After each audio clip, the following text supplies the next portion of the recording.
Welcome, everybody. Today, we're going to review the basics about the Cold War, which is the world between 1945 and 1991, when the Soviet Union formally dissolved. What do we really need to know about the Cold War? Well, the first thing we need to know is that it was more of an era than it was an event. It lasted for an incredibly long time, and it defined a wide range of political events, economic events, and social events all around the world in this era. Essentially, defined the Cold War was a conflict. It was a conflict between the United States on one side, representing the economic, political, and social system of democratic capitalism. And on the other side was the Union of Soviet Socialist Republics, representing the ideological and political economic system, communism. The reason why it's called the Cold War is that there was never an officially declared war. It was really just a series of events that were defined by this conflict, but there was never direct action, although it came close, as we'll see. Now, one of the terms that I think is important in defining the Cold War is the sense of the polarity of the world. Now, poles, like the North Pole and South Pole, are magnetic centers of the Earth.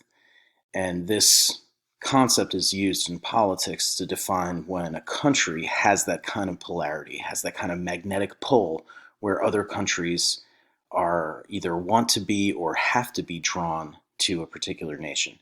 So in this sense, the Cold War was a bipolar world. This was a world in which two states dominated global power, access to resources, and interfered in political affairs all over the world. You can see on this map, the countries in blue are essentially aligned with Western-style capitalism, private ownership, and mostly private sector management of the means of production. The red countries were tied to the Soviet Union, the big country in red over here. Of course, I hope you know this is the United States on this side and the Soviet Union on this side. So the countries in red are going to be aligned with the Soviet Union. So you can see that this impacted most nations in the world. It impacted affairs all over. So, a little deeper into what the Cold War was. The Cold War was a struggle of ideologies, of competing ideas about how to organize resources, who gets what, who deserves what, and how the law was constructed, written, decided upon, and executed. So, on one side, let's look at the Soviet side first. The countries that were aligned with the Soviet Union were called the Eastern Bloc. And the ones in Eastern Europe formed what was called by Winston Churchill very famously the Iron Curtain.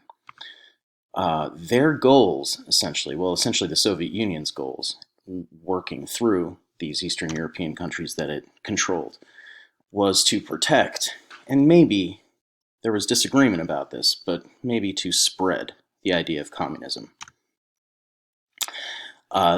Communism essentially was an economic and social system where the means of production, meaning the factories, the farms, and the land, the buildings, the places where people rent, the businesses that actually employ people, the people who own that stuff are one side of industrial capitalism in the view of communists. And their view is that eventually the workers, who far outnumber the owners, will eventually overthrow and control all the factories, farms, buildings, rents, and the means of production, the quotas of how much stuff is to be produced and at what prices they're to be charged.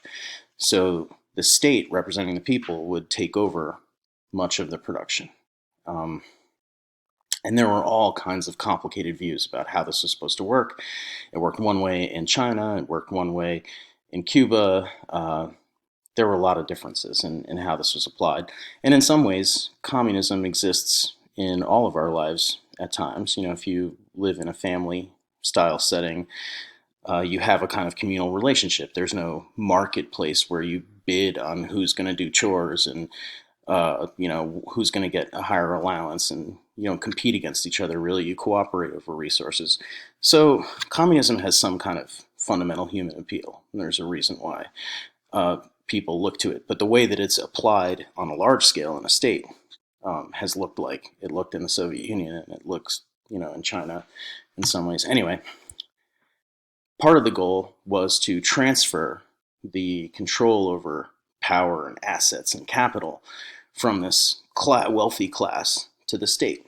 And like we see in China today, China has essentially a state-run kind of capitalism, but the state would control the ownership of all the means of production and the media and all kinds of other business. Also, what we see is that wealth would be redistributed and then managed through a planned economy. So the state would actually decide on how much people get paid and what the prices of things are and how much is produced. And that had some kind of appeal at certain points, and it went disastrously wrong at others. Anyway,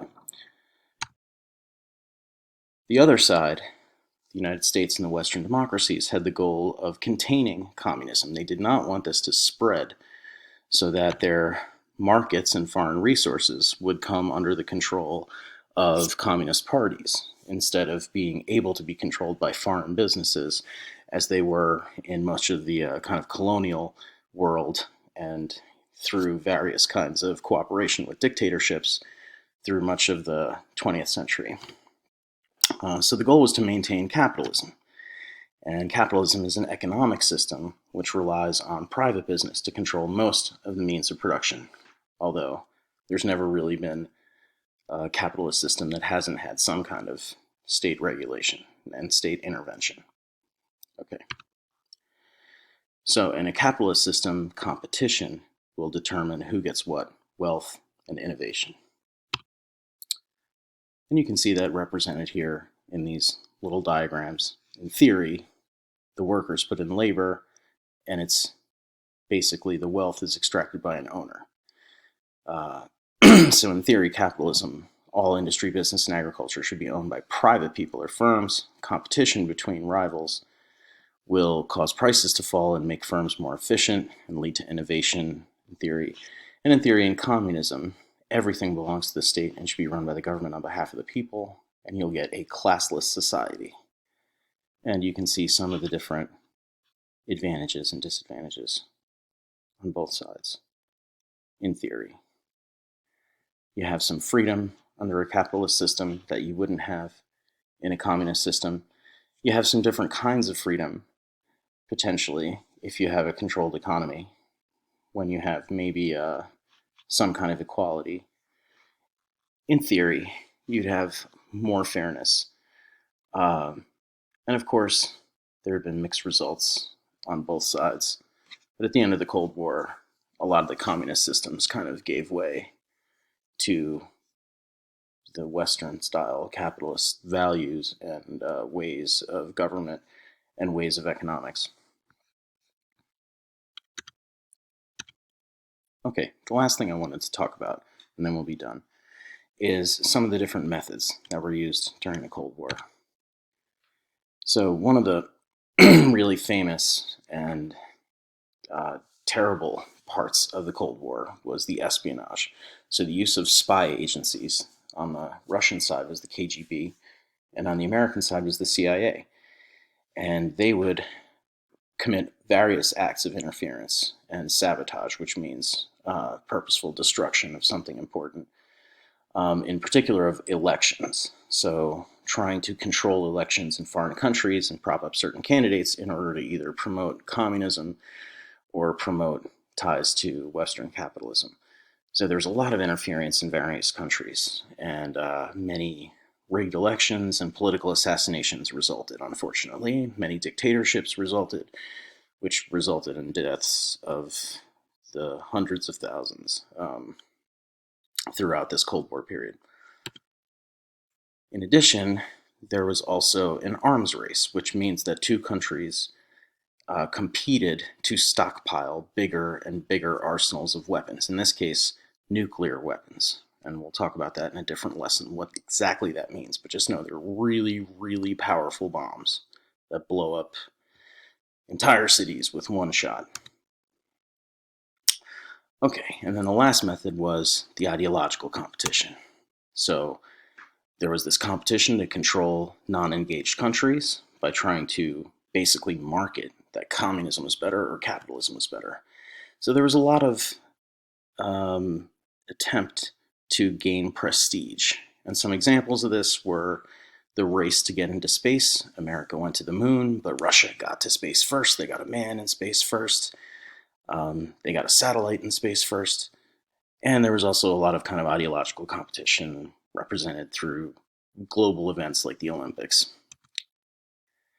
More importantly and more impactfully, I would argue, would be the proxy wars that resulted. So nations that were magnetized to these two poles were called satellite nations.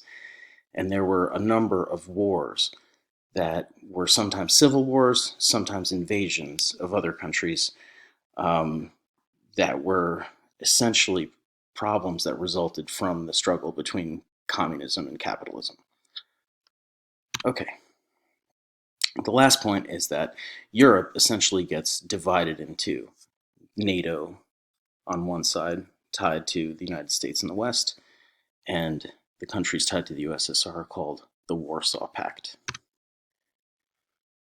All right, so in review, the Cold War was a bipolar geopolitical competition, meaning that countries were competing for power in the world stage, and it was defined by two big countries that other countries were drawn to.